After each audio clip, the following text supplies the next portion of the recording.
এই ড্রেসটা যে কেটে আমি সর্বনাশ করেছি, এটা যদি আমার বাড়ির লোক জানতে পারে তাহলে আমাকে মেরেই ফেলবে। আমার ইচ্ছে ছিল এই ড্রেসটা কেটে আমি একটা সুন্দর অ্যাস্থেটিক ব্যাগ বানাবো, যেটা আমি প্রিন্টারেস্টে বেশ কিছুদিন ধরে দেখতে পাচ্ছি। তো যেহেতু এই প্রিন্টগুলো কিছুটা একই, তার জন্যই আমি ভেবেছিলাম এটা করব, কিন্তু নিজের বাড়িতে থেকে এটা করা অসম্ভব, তো আমি ঠিক করে ভিডিও করতে পারিনি।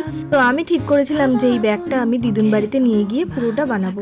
তো যেই বলা সেই কাজ, বুনুকে পড়াতে পড়াতেই আমি এই ব্যাগটা সেলাই করে ফেলেছিলাম পুরোটা। আর কি জানো তো, ছোটবেলা থেকে জিনিসপত্র এত কেটে কেটে নষ্ট করেছি যে বাড়ির লোক এখন বিশ্বাসই করতে চায় না যে আমি আদৌ কিছু বানাতে পারি।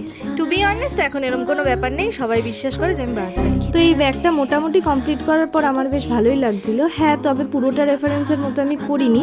আমার যতটা মনে হয়েছে সুন্দর করা যেতে পারে ততটাই সুন্দর করার চেষ্টা করেছি। তোমাদের কেমন লাগলো অবশ্যই আমাকে কমেন্ট করে জানিও, আর ভালো লাগলে লাইক, শেয়ার আর সাবস্ক্রাইব করে দিয়ে যেও। বাই।